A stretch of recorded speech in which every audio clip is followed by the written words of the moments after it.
What is the good life? It's a question human beings have been asking themselves since the dawn of time. And depending upon the epoch, people have come up with different answers for what's a good life. And interesting enough, a recent piece of research, which has come out this year, 2021, suggests the idea of a psychologically rich life, which I think is an interesting idea.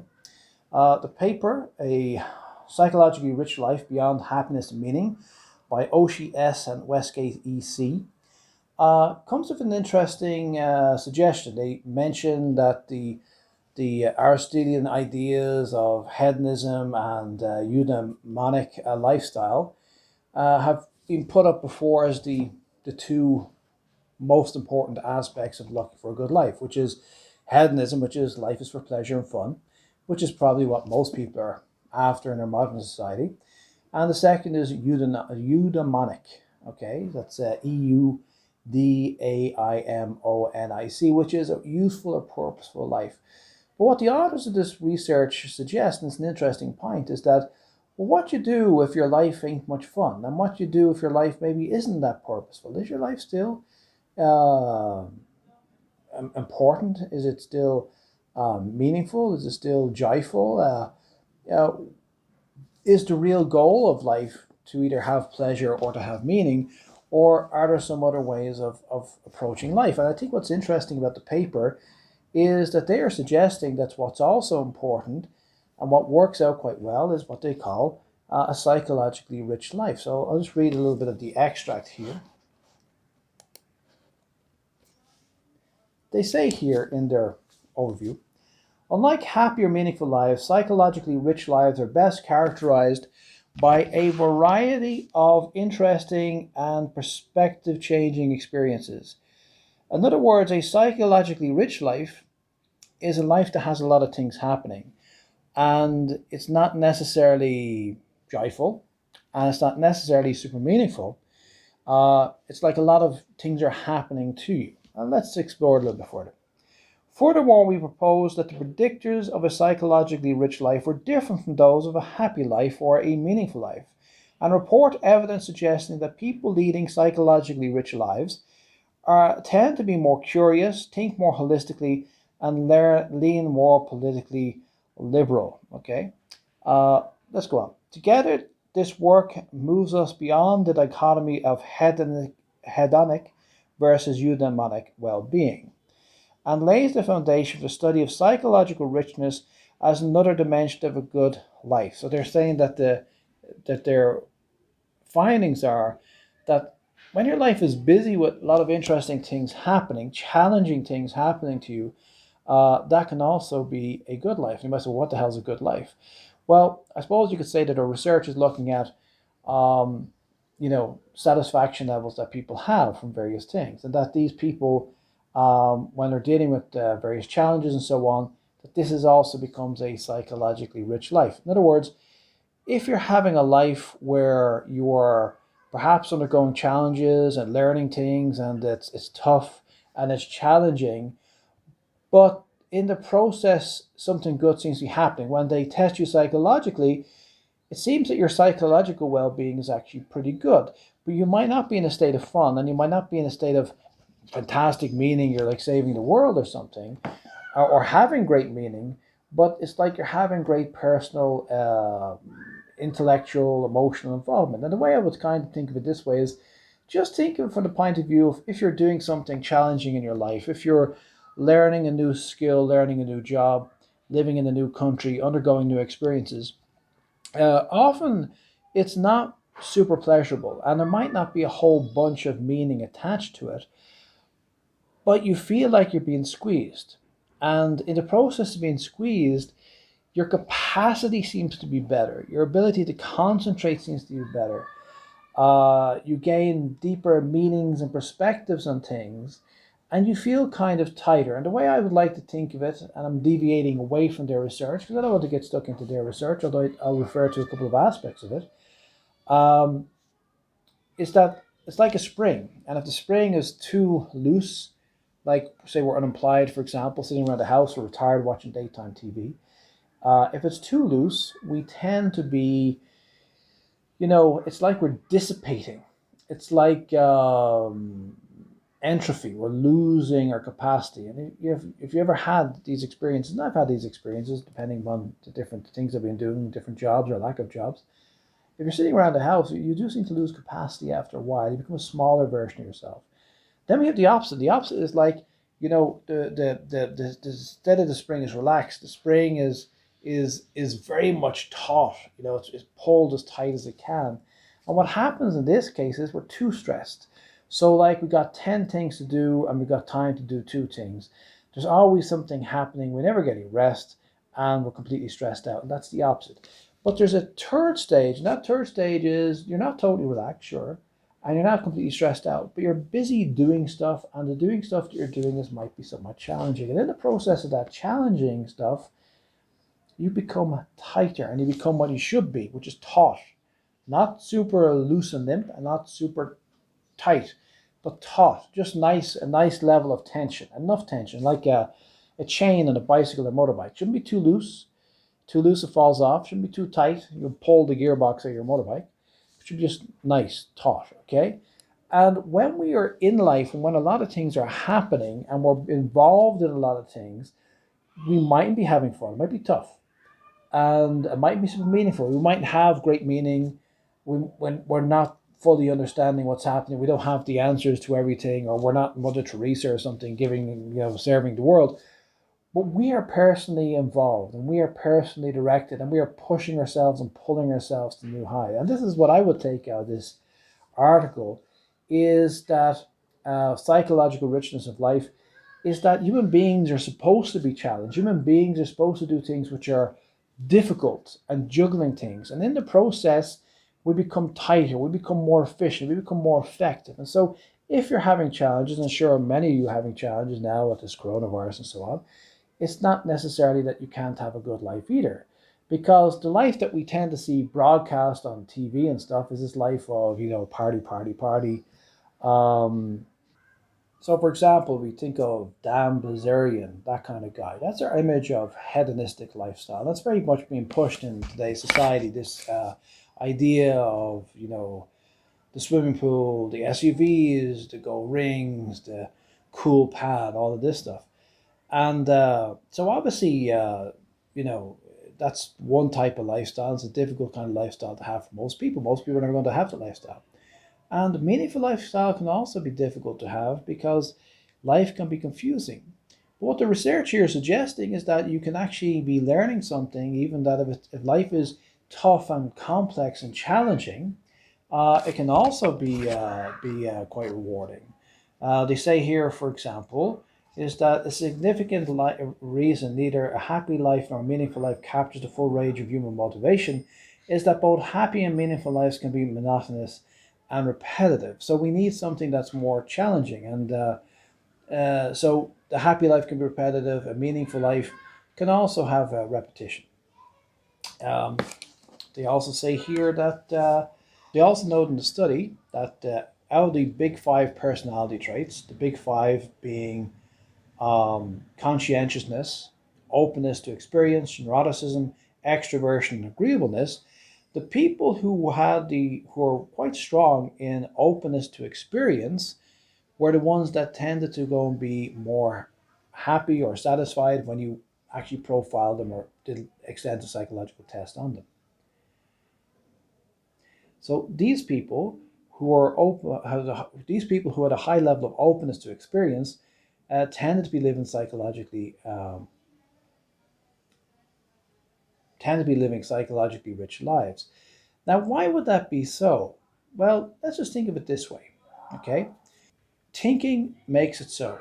And a lot of what happens, people, is they're in a prison of their own mind, that they can only think a certain way, they're kind of boxed in, and they have a fixed mindset rather than a flexible mindset.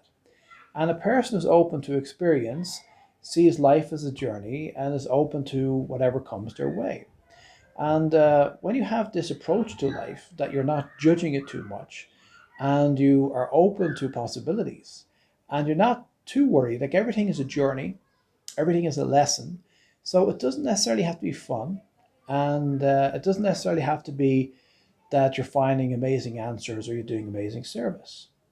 Another interesting thing, which I thought was interesting in this study, was that they have this thing here where they had this idea of uh, the idea of a psychologically rich life was more appealing in certain countries. So they got people from different countries to list down or describe what they felt was an ideal life. And what they found was a psychological rich life was most popular in Japan, Korea, India, Germany, and least appealing in Singapore. So you had countries like, for example, the United States, where the number one thing that they thought was important was job and work, and number two is family, and number three is money. In India, for example, is number one is family, number two is happiness, number three is work. Okay, and so on and so forth. Okay, there's quite a variety of these. Um, Now, the researchers don't know why it is that some countries seem to be more, let's say, open to their concept or their definition of a psychologically rich life, and why others aren't. Uh, but it would suggest that people in these countries are probably more capable of enjoying or appreciating life, rather than having a very fixed mindset about, oh, I'm not happy unless I'm serving some greater cause, or oh, I'm not happy unless I'm on a party all the time. Okay, so a lot of this is about the way our mind is conditioned and the culture that we're raised into, whether we are more open to experiences or less open to experiences. And the conclusion of this paper is basically the idea they're saying is that, you have to go beyond hedonism and go beyond eudaimonia, and that there are other ways of assessing what's a good life outside of it being meaningful or outside of being hedonistic. Uh, my tuppence worth, what I would add to this is that just check out the other videos I have on this channel. You see me talk about this in more detail. Basically, human beings are metaphorical creatures. So if we look at it from a point of view of psychoanalysis, people need to find meaning in their life. Now, in this research, they're obviously saying, Udemy is this idea of meaning, and that meaning isn't necessarily a thing. But if we read between the lines and think of it a different way, a person living a metaphorical life, a more metaphorical life, is living a life that has layers of meaning. It's not necessarily a meaningful life in the traditional sense that you're serving other people or you feel that what you're doing has a great mission behind it. But metaphorical living is meaningful in the sense that we're going deep into our experiences and we're like squeezing them like an orange and we're getting multi-layered experiences. Why is it that you like certain TV shows or certain movies? Because there's multiple layers. And human beings, I've said this in another video, I have a video called Your Meaning, a Meaning Machine. We need meaning. And it's not necessarily that we have meaning as in I'm serving all humanity or I have all the answers, but meaning in the sense that we need to live at a deeper level. And it's very open-ended what that is, and it doesn't necessarily mean you have all the answers, but there's an inner meaning to you. What I would say here or suggest, and it's just my thinking on this, is that what really matters isn't so much how happy my personality is. And it isn't necessarily how meaningful my life is, okay, on a personal level, okay? You have jihadis, for example, who are killing people, and they have a very meaningful life, but it's not very satisfying, okay? So we're talking on a deeper level. On a deeper level, we have deep psychological needs, or kind of a bigger self or bigger personality, which lies beyond our ego. That is sort of a bigger personality or bigger ego or big self. So we are kind of little self and we have big self. And I don't want to confuse this with the idea of, say, uh, the real self or true self we have in spirituality. In spirituality, talk about the true self, the real self. And I do believe there's a true self, a real self, but there's also, let's say, this little self and a bigger version of self. And in the subconscious mind, we are always dreaming, okay? There's always fantasies playing in our subconscious mind. And this, the bigger version of me, is not just a personality, but also resides in the subconscious. And all those desires and wishes and dreams and fantasies that's going on in the background, not just my conscious self, but my subconscious self, they need some satisfaction. Okay, if you go back to the basic work on dream psychology, if you look at Freud's book on the interpretation of dreams, he basically says that the purpose of dreams is the fulfillment of wishes. And the basic idea is that some of our wishes are repressed because they are not acceptable to our conscious mind. And so they are repressed. But they find a way out through uh, dream imagery. Okay, they find a way out. So all of who we are, the bigger us, not just the smaller us, that includes all the repressed stuff, needs to find a way out. And when we have a go, when we're open to experience in life, when we have a go at things, our life becomes more meaningful. Not in the sense that we have all the answers, but that there's more metaphor going on. We are more open to experiences, and we are not fixing ourselves and restricting our experiences. And we are squeezing out inner meanings. Now, that doesn't mean we have all the answers. It doesn't mean that we're on some kind of great, mission. It just means that we are having a psychologically rich life. So their research backs up a basic concept that I have had for quite a while, which is basically that we are meant to experience life, the good and the bad, and to squeeze something out of it. And that what I would add on top of what they're saying is we have to get some metaphorical meaning out of it. In the process of the metaphorical grinding taking place, it's like if I'm in a, if I want to make wine, I have to squeeze the grapes. Well, the grapes are the experiences, and I'm squeezing them, and I'm getting this something extra which I can't quite label, which is metaphorical in nature, which makes my life deeper and more meaningful and gives me layers of personality I didn't have before, layers of depth, subtlety of thought and feeling, which weren't possible before. And that I feel is a far more interesting way to live life than to just think in terms of fun or think in terms of I have to find a mission in life and I have to do this meaningful thing all the time. Not that you shouldn't have fun, not that you shouldn't find a meaningful life, but the process, the journey of life itself, when we get stuck into things and sometimes do things which are challenging, sometimes do things which we're not super successful at, but in the process of doing them, we get something out of it. Somehow we grow, we develop, we experience. Okay, so that's what I would add onto that. Also, as a final point, again, in one of the other videos, I mentioned this idea of self-concept, and some people have a very limited self-concept. And you could be a really good person, but if your self-concept is very limited, the things you can enjoy, the things you are open to are very limited. And life can be very dull or boring. And also, you can be very critical of yourself. If your self-concept is very small, maybe it might limit your personality, your ability to express yourself, or your ability to live life without inner criticism. So the bigger the self-concept we have, the broader, the more open-minded it is, the wider it is, the more expansive it is, the better it is for us.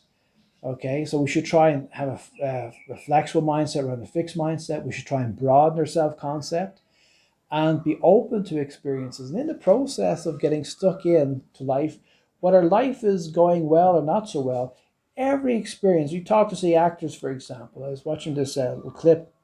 I'm just thinking of the actor now. The guy who plays Jean-Luc Picard. Who's that guy? Yeah, Patrick Stewart, who played Jean-Luc Picard. And he's mentioning in this interview how he had arthritis in his hands and he's getting, I think, cortisone injections. It's painful. And then he remembered his acting training, and his acting training, he said to just experience everything that's happening to you. And so rather than thinking, oh, this hurts like hell, it's like burning in my hands, it's horrible, he just observed it in a sort of Zen-like way. Well, now I'm feeling burning in my hands, and it's the experience of burning in my hands. This is something he learned in acting. So actors do a lot of this stuff, which is actually quite Zen-like. The observing of things, the observing of processes.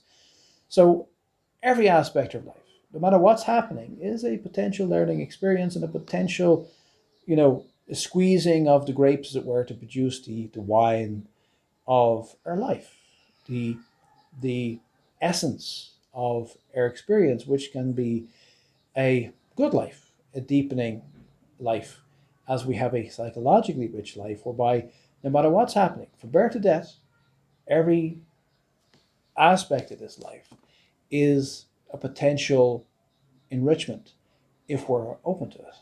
And that's what I'd like to take away from this, and just suggest to you, if you want to lead a good life, pleasure is fine, meaning is fine, but also the journey itself is fine too.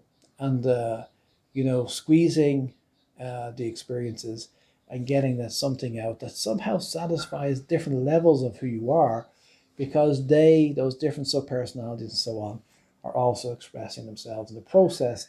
And that brings about a kind of an integration of our personality.